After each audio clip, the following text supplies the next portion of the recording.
ഹരേ രാമ രാമ ഹരേ ഹരേ ഹരേ കൃഷ്ണ കൃഷ്ണ കൃഷ്ണ ഹരേ ഹരേ ഹരേ രാമ ഹരേ ഹരേ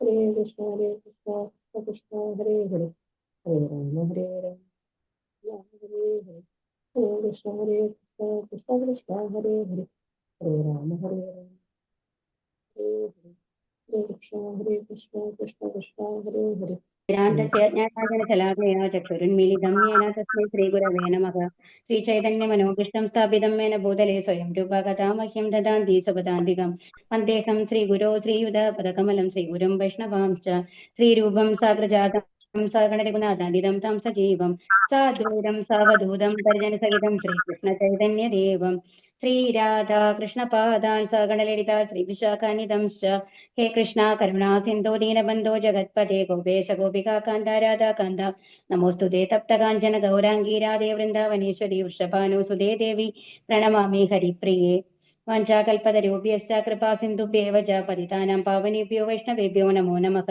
नमः ॐ विष्णुपादाय कृष्णप्रेष्ठाय भूतले श्रीमते जयपदाकस्वामिनिधि नामिनि नमः आचार्यपादाय निधाय कृपप्रदायिने गौरकथाधामदाय नगरग्रामतारिणे नमः ॐ विष्णुपादाय कृष्णप्रेष्ठाय भूतले श्रीमते भक्तिवेदान्तस्वामिनिधि नामिनि नमस्ते सारस्वते देवे गौरवाणि प्रचारिणे निर्विशेष शून्यवादी पाशाद्यदिशधारिणे नारायणं नमस्कृभ्यां नरं चैव नरोत्तमं देवीं सरस्वतीं व्यासं ततो जयमुदीरयेत् नष्टप्रायेषु भद्रेषु नित्यं भागवत सेवया भगवतीर् उत्तमश्लोके भक्तिर्भवति नैष्टिकी जय श्रीकृष्ण चैतन्य प्रभो नित्यानन्द श्री अद्वैत गदाधर श्रीवासादि गौरभक्तवृन्द हरे कृष्ण कृष्ण कृष्ण हरे हरे हरे राम राम राम हरे हरे हरे कृष्ण ശ്രീ രാധാ ഗോവിന്ദ് ടെമ്പിളിന്റെ കീഴിലുള്ള ഭഗവത്ഗീത പഠനത്തിലേക്ക് എല്ലാവർക്കും സ്വാഗതം.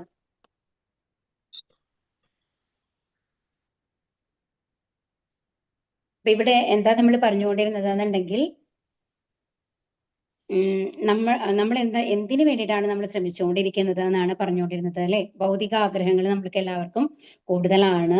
അപ്പൊ ധർമ്മ അർത്ഥ കാമ മോക്ഷ ഈ കാര്യങ്ങൾക്ക് വേണ്ടിയിട്ടാണ് നമ്മൾ ഈ ഭൗതിക ലോകത്തിലുള്ള എല്ലാവരും ശ്രമിക്കുന്നത്. എന്നാൽ അതുകൊണ്ട് നമ്മൾക്ക് എവിടേക്ക് എത്താൻ സാധിക്കില്ല? ഭഗവാന്റെ എന്താണ് സന്നിധിയിലേക്ക്, ദൈവസന്നിധിയിലേക്ക് നമ്മൾക്ക് എത്താനായിട്ട് സാധിക്കില്ല. അപ്പൊ ഓരോരുത്തരും എങ്ങനെയാണ് പരിശ്രമിക്കുന്നത് എന്നുള്ളതാണ് ഇവിടെ പറയുന്നത് അല്ലെ. ചിലവർക്ക് കച്ചവടം അതിലേറ്റവും മേലെത്തണമെന്നുണ്ട്, വ്യവസായം, സാമ്പത്തിക പുരോഗതി. ചിലവർക്ക് എന്താണ് പൊളിറ്റിക്കൽ ലെവലില് രാഷ്ട്രീയ അധികാരം ഏറ്റവും മേലെത്തണം എന്നുള്ള ആഗ്രഹം. അങ്ങനെ ഓരോന്നിലും ഇവിടുത്തെ ആൾക്കാർ എന്ത് ചെയ്യാണ്? ഭൗതിക ലോകത്തിലുള്ള ഓരോരുത്തരും വ്യാപൃതരായിരിക്കുകയാണ്. അപ്പോ ചിലവരാണെന്നുണ്ടെങ്കിലോ അതിന് മേലെ കുറച്ചും കൂടി ഇവരുള്ള ആൾക്കാർ എന്താ ചെയ്യുന്നത്? അടുത്ത മേലെയുള്ള ഗ്രഹങ്ങളിൽ പോയിട്ട് നമ്മൾ സന്തോഷിക്കണം എന്നാണ് അവരുടെ ആഗ്രഹം അല്ലെ. അപ്പൊ പിന്നെയോ ചിലവർക്കാണെന്നുണ്ടെങ്കിലോ ഇവിടെ നമ്മള് പലരും എന്താണ് മധു, എന്താ പറയാ, അങ്ങനെ ഡ്രിങ്ക്സ്, അങ്ങനത്തെ കാര്യങ്ങളോട് അല്ലെ നല്ല ആഗ്രഹമുള്ള ആൾക്കാരുണ്ടാവും. അപ്പൊ അങ്ങനെ എൻജോയ് ചെയ്യാന്നുള്ള അങ്ങനത്തെ ആഗ്രഹമുള്ള ആൾക്കാർ എന്താ വിചാരിക്കുന്നത്? ഇനി നല്ല പുണ്യപ്രവൃത്തികളൊക്കെ ചെയ്തിട്ട് എന്ത് ചെയ്യണം? ചന്ദ്രലോകത്തിൽ പോയിട്ട് അവിടുത്തെ സോമരസം പാനം ചെയ്യണം എന്നുള്ളതാണ് അവരുടെ ആഗ്രഹം എന്ന് പറയുന്നത്. അപ്പൊ ഇനി പിതൃലോകത്തിൽ എങ്ങനെയാണെന്നുണ്ടെങ്കിൽ നമ്മൾ ദാനധർമ്മങ്ങളൊക്കെ ചെയ്ത് അവരെ പിതൃക്കളെ പ്രീതിപ്പെടുത്തുകയാണെന്നുണ്ടെങ്കിൽ നമ്മൾക്ക് എവിടേക്ക് പോകാൻ സാധിക്കും? പിതൃലോകത്ത് പോകാൻ സാധിക്കും. അപ്പൊ അവിടെയാണ് നമ്മൾ ഈ ദാനധർമ്മങ്ങൾ ചെയ്യുന്ന ആൾക്കാരാണ് അവിടേക്ക് പോവാന്നാണ് പറയുന്നത്, പിതൃലോകത്ത് പോവാന്ന് പറയുന്നത്. അതുപോലെ ഇനി എന്താ പറയുന്നത്? അവണ്ണം ഈ ജീവിതത്തിലും തുടർ ജീവിതത്തിലും ഇന്ദ്രിയ ആസ്വാദനത്തിനും നിർദ്ദിഷ്ടമായ പദ്ധതികളുണ്ട്. അപ്പൊ ഇനി നമ്മുടെ ഈ ജീവിതം ഇവിടെ അവസാനിച്ചിട്ടില്ല, ഇനി അടുത്ത ജന്മമുണ്ട് അല്ലെ.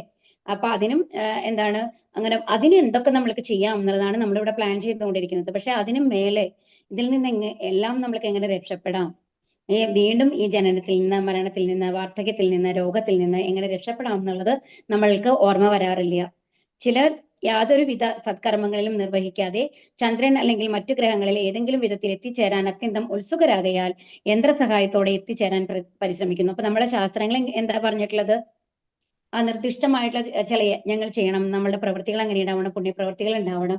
അങ്ങനെ നമ്മൾക്ക് ഒരു ടിക്കറ്റ്, ഇപ്പൊ നമ്മൾക്കൊരു പുറം ലോകത്തേക്ക് പോകണം എന്നുണ്ടെങ്കിൽ, ഇപ്പോ അമേരിക്ക പോകണം, അല്ലാന്നുണ്ടെങ്കിൽ ഗൾഫ് നാടുകളിലൊക്കെ പോകണം എന്നുണ്ടെങ്കിൽ അതിനൊരു വിസ വേണം അല്ലെ, പാസ്പോർട്ട് വേണം.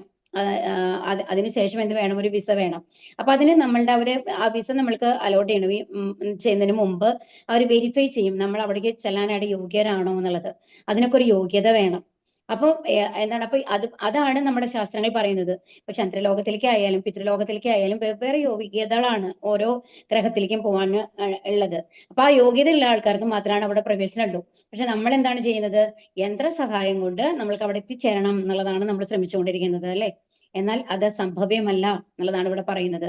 പരമോന്നതന്റെ വിധാനം അനുസരിച്ച് ഓരോ ജീവാത്മാക്കളുടെയും കർമാനുസരണം വ്യത്യസ്ത പദവിയിലുള്ള ജീവാത്മാക്കളെ ഉദ്ദേശിച്ചുള്ളതാണ് വിവിധങ്ങളായ ഗ്രഹങ്ങൾ. അതായത് നമ്മുടെ യോഗ്യതയ്ക്ക് അനുസരിച്ചാണ് ഓരോ ഗ്രഹങ്ങളുള്ളത്. അപ്പോൾ ധർമ്മശാസ്ത്രങ്ങളിൽ നിർദ്ദേശിച്ചിട്ടുള്ള ഇപ്പൊ നമ്മൾ തന്നെ പറയും അല്ലെ, 10ാം ക്ലാസ്സിലെ മാർക്ക് വെച്ച് കഴിഞ്ഞിട്ട് നമ്മൾ അടുത്ത ഒരു അഡ്മിഷൻ നോക്കുമ്പോൾ അപ്പൊ നമ്മുടെ മാർക്കിനനുസരിച്ച് നമ്മൾ ഏതിലാണോ കൂടുതൽ എക്സൽ ചെയ്തിട്ടുള്ളത്, ചിലവർ മാത്സിലാവാം, ചിലവർ ബയോളജിയിലാവാം, ചിലവർ സോഷ്യൽ സ്റ്റഡീസിലാവാം, അതിനനുസരിച്ചാണ് നമ്മൾ അടുത്ത ഹയർ സ്റ്റഡീസിലേക്ക് നമുക്ക് പോകാൻ പറ്റുള്ളൂ, ഇതിന്റെ അനുസരിച്ച്. അതുപോലെ നമ്മൾ നേടുന്ന യോഗ്യത, നമ്മുടെ കർമ്മങ്ങൾ കൊണ്ട് നമ്മൾ നേടുന്ന യോഗ്യതകൾക്ക് അനുസരിച്ചാണ് എന്താണ് വേറെ വേറെ ഗ്രഹങ്ങൾക്ക് നമ്മൾക്ക് പോകാനായിട്ട് സാധിക്കുള്ളൂ. അതിന് യോഗ്യത നമ്മൾക്ക് ലഭിക്കണം എന്നുള്ളതാണ് ഇവിടെ പറയുന്നത്. അപ്പൊ വ്യത്യസ്ത പദവിയിലുള്ള ജീവാത്മാക്കളെ ഉദ്ദേശിച്ചിട്ടുള്ളതാണ് വിവിധങ്ങളായ ഗ്രഹങ്ങൾ.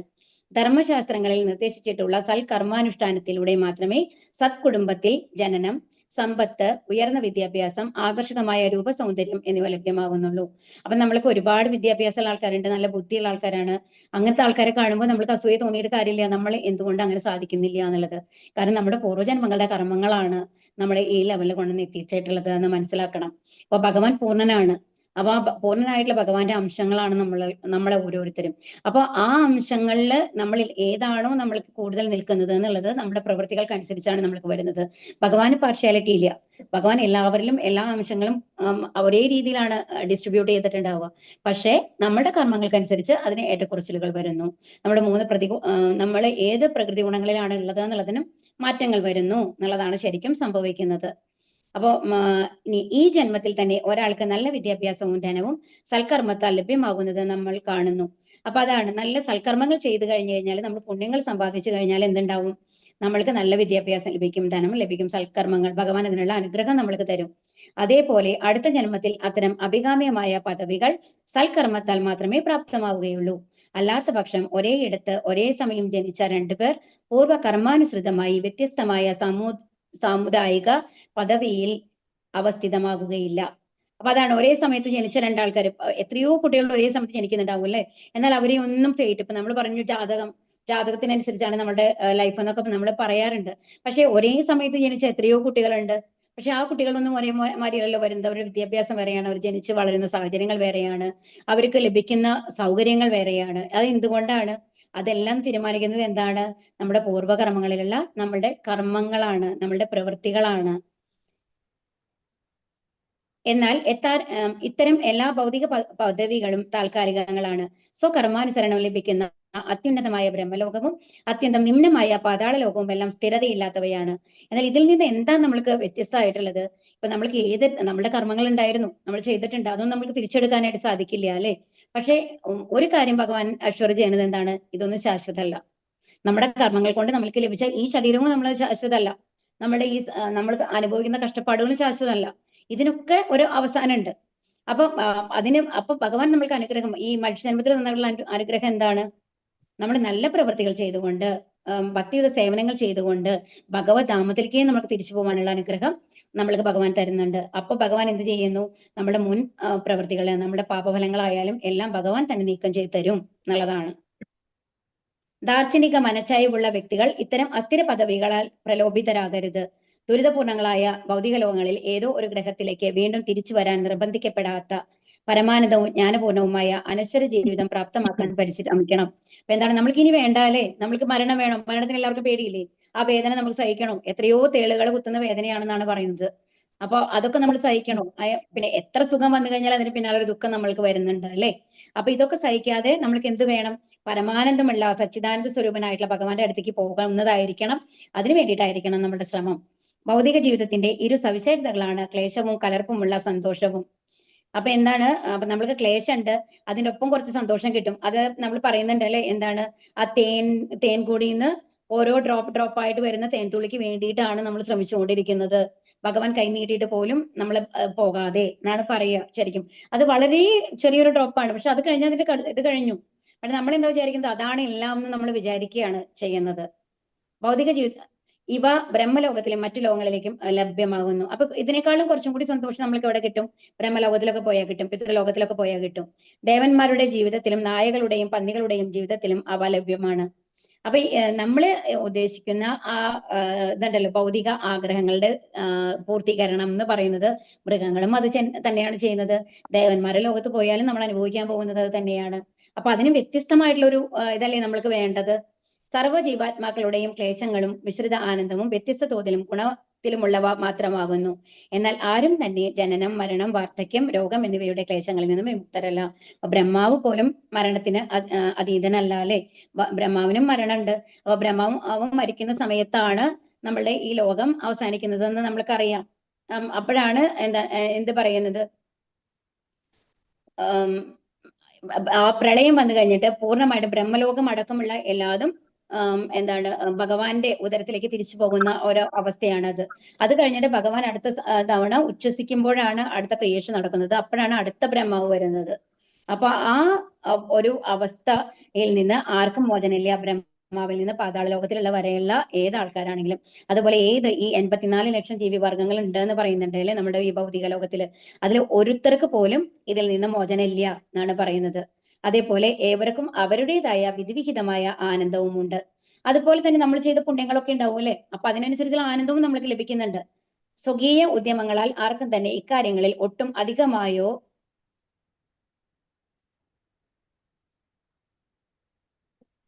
ന്യൂനമായോ ലഭിക്കുന്നില്ല. ഇനി അവ ലഭ്യമായാൽ തന്നെയും വീണ്ടും നഷ്ടപ്പെടാവുന്നതാണ്. അപ്പൊ നമ്മൾക്ക് എല്ലാം നമ്മൾ ആലോചിച്ച് ഫ്ലിക്കറിംഗ് ആണ്, ചപല സുഖം എന്നാണ് പറയുക ഈ ഭൗതിക ലോകത്തിലുള്ള എല്ലാ സുഖങ്ങളിലും. അതെന്താ അങ്ങനെ പറയണെന്നുണ്ടെങ്കിൽ കുറച്ചു നേരത്തേക്ക് അത് നിൽക്കുള്ളൂ. അത് കഴിഞ്ഞ പിന്നെ അടുത്ത ദ്വന്ദ്ങ്ങളാണ്. ഒരു സുഖം വന്നാൽ അതിന്റെ അപ്പുറത്തെ ഒരു ദുഃഖമുണ്ട്. ഇപ്പൊ നമ്മൾ ആലോചിക്കണം, ഒരുപാട് നാളുകൾക്ക് ശേഷം നമുക്ക് ഇഷ്ടപ്പെട്ട ഒരു വിശിഷ്ട ഭോജ്യം എന്തെങ്കിലും ആവട്ടെ, നമ്മൾക്ക് ബിരിയാണിയാണ് ഇഷ്ടം വെക്കൂ, അല്ലാന്നുണ്ടെങ്കിൽ ഏതെങ്കിലും സ്വീറ്റ്സ്, നമ്മൾ എന്താണ് കാജു ബർഫി, നമ്മൾ എന്നും വാങ്ങി കഴിക്കാത്ത ഒരു സാധനമാണ് നമ്മൾക്ക് ലഭിക്കുകയാണ്. അപ്പൊ കാണുമ്പോൾ ഓക്കെ എനിക്കത് വളരെ ഇഷ്ടപ്പെട്ട സാധനമാണ്, കുറെ നാളുകൾക്ക് ശേഷം നമ്മൾക്ക് ലഭിച്ചതാണ് എന്ന് പറഞ്ഞിട്ട് നമ്മൾ അതിരുന്ന് കഴിക്കുകയാണ് സന്തോഷത്തോടു കൂടി. അത്രയും സന്തോഷമാണ്. അത് കഴിഞ്ഞു കഴിഞ്ഞിട്ട് അതിന്റെ ആ സന്തോഷം കൊണ്ട് നമ്മൾ അറിയുന്നില്ല നമ്മൾ കഴിക്കുന്നത്. അത് ഓവറായിട്ട് കഴിച്ചു കഴിഞ്ഞാൽ എന്താ ഉണ്ടാവുന്നത്? നമ്മൾക്ക് ഇൻഡൈജഷൻ വരുന്നു. അപ്പൊ അതൊരു ദുഃഖമാണ്. അപ്പോൾ നമ്മൾക്കൊന്ന് അയ്യോ എന്തിനാണ് ഇത് കഴിച്ചത് എന്നുള്ളതാണ്. ഒരു നിമിഷം മുമ്പ് വരെ ഒരുപാട് ആഹ്ലാദിച്ച ആളും എന്താണ് വിചാരിക്കുന്നത്? അത് കഴിക്കേണ്ടിയിരുന്നില്ല എന്നുള്ളതാണ്. അപ്പൊ ഇതുപോലെയാണ് ഓരോ കാര്യങ്ങൾ എടുത്തു കഴിഞ്ഞു കഴിഞ്ഞാലും ഏത് സുഖം എന്ന് നമ്മൾ വിചാരിക്കുന്നതും അൾട്ടിമേറ്റ് ആയിട്ട് കുറച്ച് ദുഃഖം പ്രദാനം ചെയ്യുന്ന മാതിരിയാണ് നമ്മൾക്ക് ഉണ്ടാവുക. അപ്പൊ അതാണ്. അപ്പൊ നമ്മൾക്ക് കിട്ടിയ സാധനം നഷ്ടപ്പെടുമ്പോൾ വളരെ സങ്കടം വരും അല്ലെ? ആകയാൽ ഈ സാരഹീനമായ കാര്യങ്ങളിൽ നാം സമയം പാഴാക്കരുത്. അപ്പൊ എന്താണ് ഇതിൽ നിന്ന് നമ്മൾക്ക് പ്രഭാത ഈ ഇതിൽ കൂടെ ഭാവാർത്ഥത്തിൽ കൂടി നമ്മളോട് എന്താ പറയുന്നത്? ഒരിക്കലും ഇങ്ങനത്തെ കാര്യങ്ങൾ നമ്മൾക്ക് അത്രയും വിലപ്പെട്ട് കിട്ടിയിട്ടുള്ളതാണ് ഈ മനുഷ്യജന്മം. ഇതിനു വേണ്ടിയിട്ടൊന്നും നമ്മൾ സമയം പാഴാക്കരുത് എന്നാണ് പറയുന്നത്. ഭഗവത്ധാമത്തിലേക്ക് മടങ്ങി പോകുവാനായി മാത്രം നാം ഉദ്യമിക്കണം. ഏവരുടെയും ജീവിത ദൗത്യവും അത് തന്നെയാകണം. അപ്പൊ പക്ഷെ എന്തുകൊണ്ടാണ് നമ്മൾ ഇത്രയും പ്രശസ്ത എന്ന് പറയുന്നത്? മനുഷ്യ ജന്മത്തിൽ കൂടി മാത്രമാണ് ഭഗവാന്റെ അടുത്തെത്താനുള്ള പരിശ്രമങ്ങൾ നമുക്ക് ചെയ്യാനായിട്ട് സാധിക്കുള്ളൂ. മറ്റുള്ള അവർക്കൊന്നും അവിശേഷ ബുദ്ധി കൊടുത്തിട്ടില്ല. അപ്പൊ മൃഗങ്ങളിൽ നിന്ന് മേലെയായിട്ട് നമ്മൾ തിങ്ക് ചെയ്യണം. എന്നിട്ട് എന്ത് വേണം? ഭഗവാനിൽ എത്താനായിട്ട് ശ്രമിക്കണം. അതായിരിക്കണം നമ്മുടെ ദൗത്യം എന്നാണ് ഈ ശ്ലോകം നമ്മളെ പഠിപ്പിക്കുന്നത്. ഇനി ശ്ലോകം 19. നവൈജനോ ജാതു. പറഞ്ഞോളൂ കേട്ടോ, റിപ്പീറ്റ് ചെയ്തോളൂ. നവൈജനോ ജാതു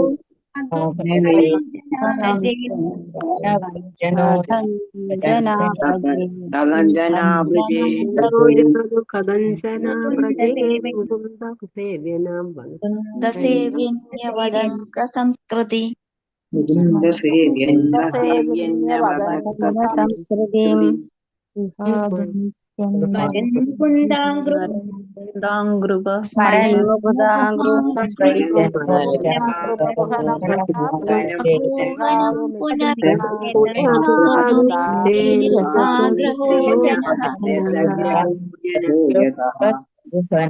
ഞാൻ പറഞ്ഞു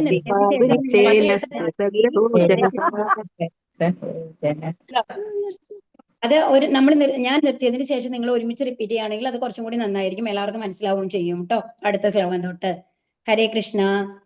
ന ഒരിക്കലും, വൈ നിശ്ചയമായും, ജനക ഒരു വ്യക്തി, ജാതു ഏത് സമയത്തും, കഥഞ്ചന ഒന്നല്ലെങ്കിൽ മറ്റൊരു വിധത്തിൽ, ആ വ്രജേത് വിധേയമാകുന്നില്ല, മുകുന്ദസേവി ഭഗവത് ഭക്തൻ അന്യവത് മറ്റുള്ളവരെ പോലെ അങ്ക അല്ലയോ എന്റെ പ്രിയപ്പെട്ട സംസൃതി ഭൗതിക അസ്തിത്വം സ്മരിക്കുന്നു മുകുന്ദ അങ്ക്രി ഭഗവത് പാദകമലങ്ങളിൽ ഉപഗുഹനം സർവാത്മന അംഗീകരിക്കുക പുനഃ വീണ്ടും വിഹാദം ഉപേക്ഷിക്കാൻ തയ്യാറായി ഇച്ഛേ ഇച്ഛ ന ഒരിക്കലും രസഗ്രഹക രസം സ്വാദ് ആസ്വദിച്ച ഒരുവൻ ജനക വ്യക്തി വിവർത്തനം ശ്രീല പ്രഭാതിക്ക് ജയ്.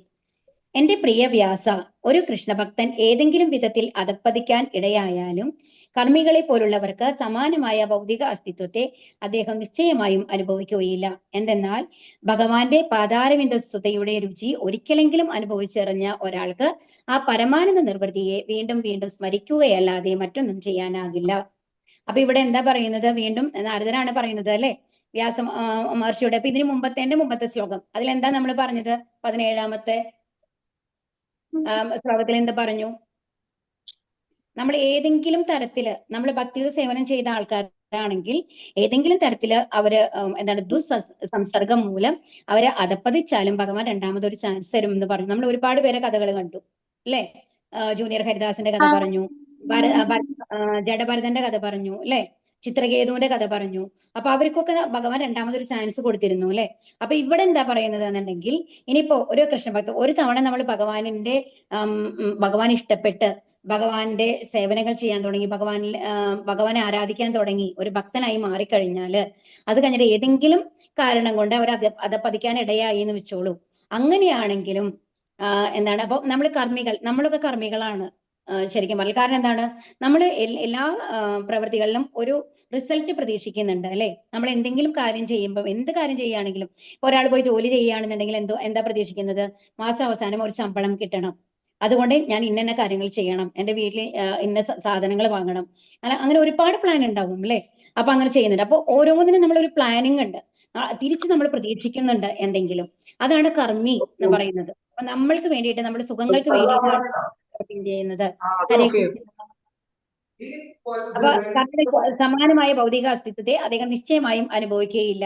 എന്തെന്നാൽ ഭഗവാന്റെ പാതാരവിന്ദ സുതയുടെ രുചി ഒരിക്കലെങ്കിലും. അപ്പൊ എന്താ പറയുന്നത് ഇവിടെ? അപ്പൊ ഭഗവാന്റെ ആ പാതാരവിന്ദങ്ങളുടെ രുചി, ആ ഭക്തി നമ്മൾ ലഭിച്ചു കഴിഞ്ഞാലുണ്ടല്ലോ, അതല്ലാണ്ട് വേറൊന്നും നമുക്ക് ഓർമ്മ വരില്ല. അതാണ് ഭഗവാന്റെ ഒരു കഴിവ്.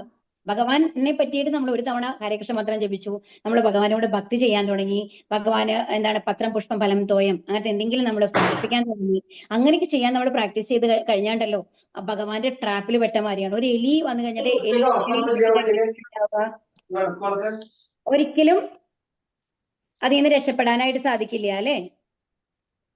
അപ്പൊ അതുപോലെ തന്നെ ആണ് എന്താണ് ഭഗവാന്റെ ട്രാപ്പിൽ പെട്ടാല് എന്നാണ് ഇവിടെ പറയുന്നത്. ഭാവാർത്ഥം: രസഗ്രഹ അഥവാ ശ്രീകൃഷ്ണ പാതാരവിന്ദ സുതയുടെ മാധുര്യം അറിഞ്ഞ ഒരാളാണ് ഭഗവത് ഭക്തൻ. ഈ ഭഗവാന്റെ ഒരു ഭക്തനായിട്ടുള്ള ആള്, ഭഗവാനെ കുറിച്ച് ആ രുചി ലഭിച്ച ആള്, നാമം ചെല്ലുമ്പോഴുള്ള ഒരു രുചി ഉണ്ടല്ലോ, ഭഗവാനോടുള്ള ഇഷ്ടം, എപ്പോഴും ഭഗവാനെ കുറിച്ചുള്ള ഓർമ്മ വരുന്ന ആൾക്കാര്, അങ്ങനത്തെ ആൾക്കാർക്ക് വന്നു കഴിഞ്ഞ അവരെ പറയുന്നതാണ് രസഗ്രഹ എന്ന് പറയുന്നത്. അപ്പൊ തന്മൂലം അദ്ദേഹത്തിന് ഭൗതിക അസ്തിത്വത്തിന്റെ വശീകരണങ്ങൾ താനെ താല്പര്യമില്ലാതായിത്തീരുന്നു. അപ്പൊ ഭഗവാനെ കുറിച്ച് ഇഷ്ടം വന്നു കഴിഞ്ഞാൽ, ഭാഗവതം വായിക്കാൻ ഇൻട്രസ്റ്റ് വന്നു കഴിഞ്ഞാൽ, ഭഗവത്ഗീത കേൾക്കാനായിട്ട് ഇൻട്രസ്റ്റ് വന്നു കഴിഞ്ഞാൽ, ആ സമയത്ത് പോയിട്ട് നമുക്ക് വേറെ TV സീരിയൽ കാണാൻ തോന്നില്ല. അതാണ് പറയും, നമ്മൾക്ക് തനിയെ അതിൽ നിന്നുള്ള ഇൻട്രസ്റ്റ് കുറയും. അയ്യോ, എനിക്ക് ഭഗവത്ഗീത ക്ലാസ് കേൾക്കണം, അല്ലെങ്കിൽ ഭഗവാനെ കുറിച്ച് കേൾക്കണം എന്നുള്ള ആഗ്രഹമാണ് നമ്മുടെ ഉള്ളിൽ വരിക. അപ്പൊ ഭൗതിക അസ്തിത്വത്തിന്റെ വശീകരണത്തിൽ നിന്ന് തന്നെ താല്പര്യം ഇല്ലാണ്ടാവും. ആരുടെ അനുഗ്രഹമാണ് അത്? ഭഗവാന്റെ അനുഗ്രഹമാണ് അല്ലെ. എല്ലാം മായാശക്തിയാണെങ്കിലും യോഗമായാണെങ്കിലും എല്ലാം ഭഗവാന്റെ ശക്തികളാണ്. അപ്പൊ ഭഗവാന്റെ കാരുണ്യം ഇല്ലാണ്ട് നമ്മളുടെ ഭഗവാന്റെ ശക്തികളിൽ നിന്ന് ഒരു മോചനം നമ്മൾക്ക് ലഭിക്കില്ല. അപ്പൊ നമ്മൾ ഭക്തി സേവനങ്ങൾ ചെയ്യുമ്പോൾ ആരുടെ അനുഗ്രഹമാണ് നമുക്ക് ലഭിക്കുന്നത്? ഭഗവാന്റെ അനുഗ്രഹം നമുക്ക് ലഭിക്കുകയാണ്, ഗുരുവിന്റെ അനുഗ്രഹം നമ്മൾക്ക് ലഭിക്കുകയാണ്. സദാ അധോഗതിക്ക് പ്രവണതയുള്ള കാമ്യകർമ്മികളെ പോലെ ഹിതകരമല്ലാത്ത സംസർഗത്താൽ ഭഗവത് ഭക്തർ അധപ്പതിച്ച നിരവധി ദൃഷ്ടാന്തങ്ങളുമുണ്ട്. ഭഗവത് ഭക്തൻ അധപ്പതിക്കുന്നതിന് എന്നിരിക്കലും അദ്ദേഹത്തെ ഒരു അധപ്പതിച്ച ലൗകികൻ സമാനമായി ഒരിക്കലും കാണാനാകില്ല. അപ്പൊ ഒരു ഭഗവത് ഭക്തനെ ഏതെങ്കിലും കാരണവശാൽ ജഡഭരതന്റെ കഥ എടുക്കാം അല്ലെ. അതിന് ഭരത മഹാരാജാവിന് ശരിക്കും പറഞ്ഞു കഴിഞ്ഞാൽ ഒരു തെറ്റായ ഒരു ഇതല്ല, ഒരു മാനോട് തോന്നിയ ഒരു കാരുണ്യാണ്. ശരിക്കും താഴെ വരാനായിട്ട്. അങ്ങനെയുള്ള ഒരാളെ ഒരിക്കലും നമ്മുടെ സാധാരണ രീതിയിൽ എപ്പോഴും ഭൗതിക കാര്യങ്ങളിൽ ഇൻട്രസ്റ്റ് ഉള്ള ഒരാളായിട്ട് കണക്കാക്കരുത് എന്നാണ് ഇവിടെ പറയുന്നത്. ഒരു കർമ്മി അയാളുടെ സ്വകർമ്മത്തിന്റെ പ്രത്യാഘാതങ്ങളിലാണ് ദുരിതം അനുഭവിക്കുന്നത്. നമ്മൾക്ക് ദുരിതം എന്തുകൊണ്ടാണ് വരുന്നത്? നമ്മുടെ കർമ്മങ്ങൾ കൊണ്ടാണ്. നമ്മൾ തെറ്റായ കർമ്മങ്ങൾ ചെയ്യുമ്പോൾ, മറ്റുള്ളവർക്ക് ദ്രോഹമുള്ള പ്രവൃത്തികൾ നമ്മൾ ചെയ്യുമ്പോൾ അതിനനുസരിച്ചിട്ടാണ് നമ്മൾക്ക് ദുഃഖങ്ങൾ വരുന്നത്, അല്ലെ? അപ്പോ എന്നാൽ ഒരു ഭക്തന്റെ കാര്യത്തിലാണെങ്കിലോ അതേസമയം ഭക്തൻ ഭഗവാനാൽ സ്വയം ഏൽപ്പിക്കപ്പെടുന്ന ശാസനകളാൽ ഉദ്ധരിക്കപ്പെടുന്നു. അപ്പൊ പക്ഷെ ഭക്തനും ദുഃഖങ്ങൾ വരും. എന്താ? ഭഗവത്ഗീത പഠിച്ചു കഴിഞ്ഞാൽ, ഒരു ശുദ്ധ ഭക്തനായി കഴിഞ്ഞു കഴിഞ്ഞാൽ എല്ലാം സന്തോഷം ലഭിക്കും നമ്മൾ പറയുന്നുണ്ട്. പക്ഷെ അതിന്റെ അർത്ഥം എന്ന് പറഞ്ഞു കഴിഞ്ഞാൽ നമ്മൾക്ക് ലൈഫിൽ ദുഃഖങ്ങളേ ഉണ്ടാവില്ല എന്നല്ല. ആ ദുഃഖങ്ങളെ എങ്ങനെ നേരിടണം എന്നുള്ളത് ഭഗവാൻ നമ്മളെ പഠിപ്പിക്കും. എങ്ങനെയാണ് ശരിയായ വഴിയിലേക്ക് പോകേണ്ടത് എന്നുള്ളത് ഭഗവാൻ നമ്മളെ പഠിപ്പിക്കും എന്നുള്ളതാണ്. ഭഗവാൻ ഇപ്പോഴും നമ്മുടെ കൂടെ ഉണ്ടാവും എന്നുള്ളതാണ് വ്യത്യാസം. അപ്പൊ നമ്മൾക്ക് അതിനൊരു ഭയം തോന്നില്ല, ടെൻഷൻ തോന്നില്ല. കാരണം എപ്പോഴും ഭഗവാൻ കൂടെ ഉണ്ട് എന്നുള്ളൊരു വിശ്വാസം നമ്മുടെ കൂടെ ഉണ്ടല്ലോ. ഒരു അനാഥ ബാലന്റെ ഒരു നല്ല എക്സ്പെർട്ട് ആയിട്ടുള്ള ഒരു കാർ ഡ്രൈവറുടെ കാറിൽ പോയി ഇരുന്ന് കഴിഞ്ഞാൽ നമ്മൾ ഡെസ്റ്റിനേഷൻ എത്തണ വരെ നമ്മൾ ആലോചിക്കില്ല, അല്ലെ? കാരണം എന്താ വെച്ചാൽ അയാൾ എത്തിച്ചോളും എന്നുള്ള നമുക്കൊരു കോൺഫിഡൻസ് ആണ്. അതുപോലെയാണ് ഭഗവാന്റെ അടുത്ത് നമ്മൾ സ്വയം സമർപ്പിച്ചു കഴിഞ്ഞാൽ എല്ലാം ഭഗവാൻ നോക്കിക്കോളും എന്നുള്ളതാണ്. ഒരു അനാഥ ബാലന്റെ ദുരിതങ്ങളും രാജാവിന്റെ പ്രിയപുത്രന്റെ വിഷമതകളും സമാനങ്ങളല്ല. അതിന് ഉദാഹരണമായിട്ട് ഇവിടെ പറയുന്നത് കേട്ടു, വളരെ മനോഹരമായിട്ടുള്ള ഒരു ഇതാണ്. ഒരു അനാഥ ബാലനാണെന്നുണ്ടെങ്കിൽ അവർക്ക് അച്ഛനില്ല, അമ്മയില്ല, എന്ത് കഷ്ടം വന്നു കഴിഞ്ഞാലും അവൻ തന്നെ നോക്കണം. എന്നാൽ ഒരു രാജാവിന്റെ പ്രിയപുത്രനാണെങ്കിലോ അയാൾക്കും കഷ്ടങ്ങൾ വരാം, പക്ഷെ അതൊക്കെ ആര് നോക്കും? രാജാവ് നോക്കും. ഒരു അസുഖം വന്നു കഴിഞ്ഞാൽ ചികിത്സിക്കാനായിട്ട് ഡോക്ടറെ കൊണ്ടുവരും, അല്ലെ? അതുപോലെ തന്നെ ഇഷ്ടപ്പെട്ട ഭക്ഷണ പദാർത്ഥങ്ങൾ ലഭ്യമാക്കാൻ ശ്രമിക്കും. അങ്ങനെ ഓരോ കാര്യത്തിലും രാജാവിന്റെ പ്രൊട്ടക്ഷൻ ആരുടെ മേലെയുണ്ട്? അദ്ദേഹത്തിന്റെ പുത്രന്റെ മേലെയുണ്ട്. എന്നാൽ അനാഥബാലനോ ആരുമില്ല. അപ്പൊ രണ്ടും കൂടി അപ്പൊ നമ്മൾ ഭൗതികതയിലും ഒഴുകിയിട്ട് ഭഗവാനെ അറിയാത്ത ആൾക്കാര് ഒരു അനാഥബാലനെ പോലെയാണ്. ഒരു ശുദ്ധഭക്തൻ എന്ന് പറയുന്നത് ഭഗവാന്റെ പ്രൊട്ടക്ഷനിലാണുള്ളത്. അതാണ് വ്യത്യാസം എന്ന് പറയുന്നത്. ഒരു അനാഥൻ ആരും സംരക്ഷിക്കപ്പെടാൻ ഇല്ലാത്തതിനാൽ വാസ്തവികമായി പാവപ്പെട്ടവനാകുന്നു. എന്നാൽ ഒരു സമ്പന്നപുത്രൻ സന്ദർഭവശാൽ അനാഥന്റെ അതേ തലത്തിലായി കാണപ്പെടുന്നുവെങ്കിലും അവൻ സദാ തന്റെ സമർത്ഥനായ പിതാവിന്റെ ശ്രദ്ധയിൻ കീഴിലാണ്.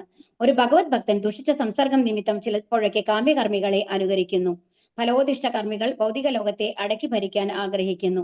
അതുപോലെ ഒരു കനിഷ്ഠ ഭക്തൻ ഭക്തിയുടെ സേവനത്തിന് പകരമായി ചില ഭൗതിക ശക്തികൾ സംഭരിക്കണമെന്ന് മൂഢമായി വിചാരിക്കുന്നു. അതാണ് ഇപ്പൊ ഭക്തനാണെങ്കിലും, ഇപ്പൊ ഭഗവാന് ഭക്തിയൊക്കെ ഉണ്ട്, എന്നാലും നമ്മൾക്ക് ജീവിക്കാനായിട്ട് പണം വേണമല്ലോ. അതിനുവേണ്ടി പണം സമ്പാദിക്കണം, അതിനുവേണ്ടി നമ്മൾ ശ്രമിക്കണം. അപ്പൊ അതിനു വേണ്ടിയിട്ട് കുറച്ച് മുഴുകുന്നു. അങ്ങനത്തെ കാര്യങ്ങളാണ് ഇവിടെ പറയുന്നത്. അപ്രകാരമുള്ള മൂഢഭക്തരെ ചിലപ്പോഴൊക്കെ ഭഗവാൻ പ്രയാസങ്ങളിൽ അകപ്പെടുത്തുന്നു. അപ്പൊ അങ്ങനെ വരുമ്പോ ഓവറായിട്ട് ഭൗതികതയിലല്ല മുഴുകേണ്ടത്, നീ എന്റെ അടുത്തേക്കാണ് വരേണ്ടതെന്ന് ഭഗവാൻ ഓർപ്പിക്കാനായിട്ട് കുറച്ച് കഷ്ടങ്ങൾ കൊടുക്കും എന്നാണ് ഇവിടെ പറയുന്നത്. ഒരു ചെക്കാണ്, നമ്മൾക്ക് ചലഞ്ച് തരികയാണ്. നിങ്ങൾ എങ്ങനെയാണ് ഇങ്ങനത്തെ ഒരു ദുഃഖം വരുമ്പോ എന്നെ തന്നെ വിളിച്ചുകൊണ്ടിരിക്കുന്നുണ്ടോ, അതോ എന്നെ മറന്നു പോകുന്നുണ്ടോ എന്ന് ഭഗവാൻ ടെസ്റ്റ് ചെയ്യാണ് നമ്മളെ. അപ്രകാരമുള്ള മൂഢഭക്തരെ ചിലപ്പോഴൊക്കെ ഭഗവാൻ പ്രയാസങ്ങളിൽ അകപ്പെടുത്തുന്നു. സവിശേഷ പ്രീതിയായി ചിലപ്പോൾ ഭഗവാൻ ആ ഭക്തന്റെ സർവ്വ ഭൗതിക സാമഗ്രികളും അപഹരിക്കുന്നു. അപ്പൊ എന്താണ്? ചിലപ്പോൾ എല്ലാ സ്വത്തും നഷ്ടപ്പെട്ടു വരും, കടം വരണമാതിരി എല്ലാം. അപ്പൊ നമ്മൾ എന്താ വിചാരിക്കുക? ഭഗവാനിൽ ഞാൻ ഈ ഭഗവാന്റെ അടുത്തേക്കേ പോണില്ല, ഞാൻ ഭഗവാനെ പറ്റി വിചാരിക്കണില്ല, എന്താ കാര്യം ഭഗവാനെ വിളിച്ചിട്ട്? ഭഗവാൻ എന്നെ ഇങ്ങനെ കഷ്ടപ്പെടുത്തല്ലേ? അല്ല, അങ്ങനെയല്ല. ഭഗവാൻ നമ്മൾ ടെസ്റ്റ് ചെയ്യാണ്. എല്ലാം എടുത്തു കഴിഞ്ഞാലും നീ എന്റെ കൂടെ നിൽക്കുന്നുണ്ടോ, എന്നെ കുറിച്ച് ആലോചിക്കുന്നുണ്ടോ? ആ ഒരു ടെസ്റ്റിൽ നമ്മൾ പാസ്സായി കഴിഞ്ഞാൽ എന്താണ്? നമ്മൾ ഭഗവത് സാന്നിധ്യത്തിലേക്ക് പോകാനായിട്ടുള്ള ടെസ്റ്റ് പാസ്സായി എന്നുള്ളതാണ്. അത്തരം പ്രവൃത്തികളിലൂടെ സംഭ്രാന്തനായ ഭക്തനെ സർവ്വബന്ധുക്കളും മിത്രങ്ങളും ഉപേക്ഷിക്കുന്നു. അപ്രകാരം അവൻ വീണ്ടും ഭഗവത് കൃപയാൽ സുബോധവാനായി തീരുകയും യഥാർത്ഥമായ ഭഗവത് സേവനത്തിൽ വ്യാപൃതനാവുകയും ചെയ്യുന്നു. അപ്പൊ ഭഗവാൻ എന്താ ചെയ്യണേ? നമ്മൾക്ക് ഏറ്റവും ഇഷ്ടപ്പെട്ട ബന്ധങ്ങളാണ് നമ്മളെ ഭഗവാനിൽ നിന്ന് അകറ്റുന്നത്, അല്ലെ? അപ്പൊ ഭഗവാനിൽ നിന്ന് നമ്മളെ അകറ്റുന്ന ആൾക്കാരെ മുഴുവൻ ഭഗവാൻ നമ്മളിൽ നിന്ന് അകറ്റുകയാണ് ചെയ്യുന്നത്. അപ്പൊ നമ്മൾ എന്ത് ചെയ്യും? നമ്മൾക്ക് വേറെ ആരുമില്ല, ഭഗവാൻ മാത്രമേ ഉള്ളൂ. അപ്പൊ ഭഗവാനെ ശരണം പ്രാപിക്കും. അപ്പൊ പൂർണ്ണ ശരണാഗതി ഭഗവാനിലേക്ക് പ്രാപിക്കാൻ വേണ്ടിയിട്ടാണ് ഭക്തന്മാരുടെ കയ്യിൽ നിന്നും ഭഗവാൻ ഈ ഭൗതികമായിട്ടുള്ള കാര്യങ്ങളെല്ലാം നീക്കം ചെയ്യുന്നത് എന്നാണ് ഇവിടെ പറയുന്നത്. അത്തരം പതിതാത്മാക്കൾക്ക് ഉന്നത യോഗ്യതയുള്ള ബ്രാഹ്മണ കുടുംബത്തിലോ അല്ലെങ്കിൽ സമ്പന്ന വാണിജ്യ കുടുംബത്തിലോ ജന്മമെടുക്കാനുള്ള ഒരവസരം ലഭ്യമാകുമെന്ന് ഭഗവത്ഗീതയിൽ സുവ്യക്തമായി അരുളി ചെയ്തിരിക്കുന്നു. അപ്പൊ ഇങ്ങനത്തെ ഒരാൾ മരിക്കുകയാണെങ്കിൽ, ഈ ജന്മത്തിൽ എല്ലാവരും നഷ്ടപ്പെട്ടു, എല്ലാവരും തിരിഞ്ഞു നോക്കുന്നില്ല എന്നുള്ള സങ്കടം ഉണ്ടെങ്കിലും മരണം കഴിഞ്ഞാൽ എന്ത് ചെയ്യും? ജനിച്ച ഉടനെ ഭഗവാനെ കുറിച്ച് ഓർത്തുകൊണ്ട് ഒരു വൈഷ്ണവ കുടുംബത്തിൽ ജനനം നൽകും. അതുപോലെ സാമ്പത്തികമായിട്ട് വളരെ ഉയർന്നത്. കാരണം നമ്മള് ദൈനംദിനിക നമ്മൾക്ക് ഓരോരുത്തർക്കും പൈസ ഇല്ലാന്നുണ്ടെങ്കിൽ, ദരിദ്ര കുടുംബത്തിലാണെന്നുണ്ടെങ്കിൽ ഓരോ ദിവസങ്ങളും നമ്മൾ അധ്വാനിച്ചിട്ട് വേണം, അല്ലെ, നമ്മുടെ അന്നത്തെ കാര്യങ്ങളൊക്കെ നടക്കണമെന്നുണ്ടെങ്കിൽ. എന്നാൽ ഭഗവാൻ എന്ത് ചെയ്യും? ഇങ്ങനത്തെ ഭക്തന്മാരെ അത്രയും ധനികരായിട്ടുള്ള ഒരു കുടുംബത്തിൽ ജനിപ്പിക്കും. എന്തിനു വേണ്ടിയിട്ടാണ്? ഓരോ ദിവസവും കഷ്ടപ്പെട്ട് ധനം സമ്പാദിക്കേണ്ട ആവശ്യമില്ല എന്നുള്ള ലെവലില്. കാരണം പൂർവിക സ്വത്തുക്കൾ അത്രയും ഉണ്ടാവും. അപ്പൊ എന്ത് ചെയ്യാം? നമ്മൾക്ക് പൂർണ്ണമായും ഭഗവാന് വേണ്ടിയിട്ട് നമ്മുടെ ജീവിതം സമർപ്പിക്കാനായിട്ട് സാധിക്കും അതിനു വേണ്ടിയിട്ട്. എന്നാൽ ഭഗവാനാൽ ശാസിക്കപ്പെട്ട് ബാഹ്യദൃഷ്ട്യാ നിസ്സഹായം എന്ന് തോന്നിപ്പിക്കുന്ന അവസ്ഥയിൽ അകപ്പെടുത്തപ്പെട്ട ഒരാളോളം ഭാഗ്യവാനല്ല പറഞ്ഞവർ. ഭഗവതിച്ഛയാൽ നിസ്സകനായി തീരുന്ന ഒരു ഭക്തൻ ഉന്നത കുടുംബത്തിൽ അല്ലെങ്കിൽ സമ്പന്ന കുടുംബത്തിൽ ജന്മം ലഭിച്ച ഒരുവനേക്കാൾ മഹാഭാഗ്യവാനാണ്. സൽകുടുംബത്തിൽ ജനിച്ച അധപ്പതിച്ച ഭക്തൻ ഭഗവാന്റെ പാതാരവിന്ദങ്ങളെ വിസ്മരിച്ചേക്കാം. എന്നാൽ നിരാലംബാവസ്ഥയിൽപ്പെട്ട ഭക്തൻ സദാസമയവും നിസ്സഹായം നിന്ന് സ്വയം ചിന്തിച്ച് ഭഗവാനെ അഭയം പ്രാപിക്കയാൽ ദ്രുതമായി ഭഗവാന്റെ പാതാരവിന്ദങ്ങളിൽ മടങ്ങിയെത്തുന്നു. അതിനാൽ അയാൾ കൂടുതൽ ഭാഗ്യമുള്ളവനാകുന്നു. അപ്പൊ ഇതിലെ രണ്ട് തരത്തിലുള്ള ആൾക്കാരെയാണ് പറയുന്നത്. ഒരാൾക്ക് ഭഗവാൻ എല്ലാ സമ്പത്തും കൊടുക്കും, ആ സുഖമായിട്ട് ഇരുന്ന് എന്നെ ഭജിക്കൂ എന്ന് പറഞ്ഞിട്ട്. പക്ഷെ അപ്പൊ എന്തുണ്ടാവും, ഒരു ചാൻസ് ഉണ്ട്, എന്താണ്, സുഖ സൗകര്യങ്ങളിൽ മുഴുകിയിട്ട് ഭഗവാനെ മറക്കും. എന്നാൽ എല്ലാം എടുക്കുന്ന ആൾക്കാർ കൂടുതൽ ഭഗവാന്റെ ഭക്തന്മാരാണ്. എന്താ കാരണം? കാരണം നിസ്സഹായാവസ്ഥയാണ്, ആരും തിരിഞ്ഞു നോക്കാനില്ല. അപ്പൊ ഭഗവാനെ മാത്രമാണ് അവർക്ക് ശരണം ഉണ്ടാവുക. അപ്പൊ എപ്പോഴും ഭഗവത്ചിന്തയായിരിക്കും അവർക്ക് ഉണ്ടാവുക. അവർ വേഗം തന്നെ ഭഗവാന്റെ അടുത്തേക്ക് തിരിച്ചു പോകും എന്നാണ് പറയുന്നത്. ഒരു ഭക്തന്, പ്രഭുപാദയുടെ കാര്യം അങ്ങനെയാണ് കേട്ടോ. പ്രഭുപാദയുടെ എല്ലാം ബിസിനസ് എല്ലാം തകർന്ന് ഒന്നുമില്ലാത്ത ഒരവസ്ഥയിലാണ് ഭഗവാൻ വന്ന് എത്തിച്ചത്. പക്ഷെ ഇപ്പൊ നോക്കൂ, ഇപ്പൊ നമ്മളും ഈ വിവർത്തനവും നമ്മൾ വായിക്കുന്നത് പ്രഭുപാദയുടെയാണ്. അപ്പൊ എന്തുകൊണ്ടാണ്? പൂർണ്ണമായിട്ടും ശരണാഗതി പ്രാപിച്ച് ഭഗവാന്റെ ശുദ്ധ ഭക്തനായിട്ട് മാറുകയാണ് ചെയ്യുന്നത് അങ്ങനത്തെ ആൾക്കാര്. ഒരു ഭക്തന് ഭൗതിക ആസ്വാദനത്തിൽ താനെ താല്പര്യം നഷ്ടപ്പെടുന്ന വിധത്തിൽ അത്ര ആത്മീയ മാധുര്യമുള്ളതാണ് ശുദ്ധ ഭക്തിയുടെ സേവനം. ഭക്തിയുടെ സേവന പുരോഗമനപരമായ പരിപൂർണതയുടെ സൂചനയാണിത്. അപ്പൊ എന്താണ് എല്ലാം ഭഗവാന്റെ ഭക്തിയിൽ മാത്രം താന് താല്പര്യം നഷ്ടപ്പെടുന്ന വിധത്തിൽ, അതായത് ഭൗതികത്തിലെ ഏത് സംഗതികൾ കണ്ടു കഴിഞ്ഞാൽ നമുക്ക് ഇഷ്ടം തോന്നില്ല. അതിനേക്കാളും എന്താണ്, ഭഗവാന്റെ ഒരു കീർത്തനം കേൾക്കുമ്പോൾ, ഭഗവാന്റെ നാമം ചൊല്ലുമ്പോഴാണ് നമുക്ക് സന്തോഷം തോന്നുക. അത്രത്തോളം മാധുര്യമുള്ളതാണ് എന്നാണ് പറയുന്നത്. പക്ഷെ ആ ലെവലിലേക്ക് നമ്മൾ എത്തണം കേട്ടോ. ഭക്തിയുടെ സേവന പുരോഗമനപരമായ പരിപൂർണതയുടെ സൂചനയാണിത്. ശ്രീകൃഷ്ണ ഭഗവാന്റെ പാതാരവിന്ദങ്ങളെ ഒരു ശുദ്ധ ഭക്തൻ നിരന്തരം സ്മരിക്കുന്നു. ത്രിഭുവനങ്ങളിലെയും സമസ്ത സമ്പത്തും പകരമായി നൽകാമെന്ന് വാഗ്ദാനം ചെയ്താലും ഒരു നിമിഷത്തേക്ക് പോലും ഭക്തൻ ഭഗവാനെ വിസ്മരിക്കുന്നില്ല. കാരണം ഭഗവാനെ കുറിച്ച് ആലോചിക്കുമ്പോൾ കിട്ടുന്ന ആ സന്തോഷം ഉണ്ടല്ലോ, നമ്മൾക്ക് എത്ര സമ്പത്ത് കിട്ടിക്കഴിഞ്ഞാലും, വേറെ എന്ത് സുഖ സൗകര്യങ്ങൾ ലഭിച്ചാലും നമ്മൾക്ക് ലഭിക്കില്ല എന്നാണ് പറയുന്നത്. അതിനെല്ലാത്തിനും ഒരു സാച്ചുറേഷൻ ഉണ്ട്. നമ്മൾക്ക് നേരത്തെ പറഞ്ഞില്ലേ, നമ്മൾക്ക് ഇഷ്ടമുള്ള ഒരു ഫുഡ് ആണെങ്കിലും കുറച്ച് കഴിയുമ്പോഴേക്കും നമുക്ക് മടുക്കും, പിന്നെ അത് വേണ്ട എന്ന് നമ്മൾക്ക് തോന്നും അല്ലേ. അതുപോലെയല്ല, ഭഗവാന്റെ നാമം എത്ര കേട്ട് കഴിഞ്ഞാലും നമ്മൾക്ക് മടുക്കില്ല. അത് അത്രയും പരിപൂർണമാണ്. സച്ചിദാനന്ദ സ്വരൂപനല്ലേ ഭഗവാൻ. അപ്പൊ ആ ഒരു ആനന്ദം നമ്മൾക്ക് ലഭിക്കും ഭഗവാനെ കുറിച്ച് സ്മരിക്കുമ്പോൾ. അപ്പൊ ഒരു ശുദ്ധ ഭക്തനായിട്ടുള്ള ഒരാൾക്ക് ഒരിക്കലും ഭൗതിക കാര്യങ്ങളിൽ ആകർഷണം വരില്ല. ഹരേ കൃഷ്ണ. അടുത്ത ശ്ലോകം നമ്മൾക്ക് നാളെ എടുക്കാം കേട്ടോ. വാഞ്ചാകൽപതരൂപ്യശ്ച കൃപാ സിന്ധുഭ്യവ ച പതിതാനം പാവനേഭ്യോ വൈഷ്ണവേഭ്യോ നമോ നമഃ. ആനന്ദകോടി വൈഷ്ണവ വൃന്ദ കി ജയ, പ്രഭുപാദ് കി ജയ, ഗുരു മഹാരാജ് കി ജയ.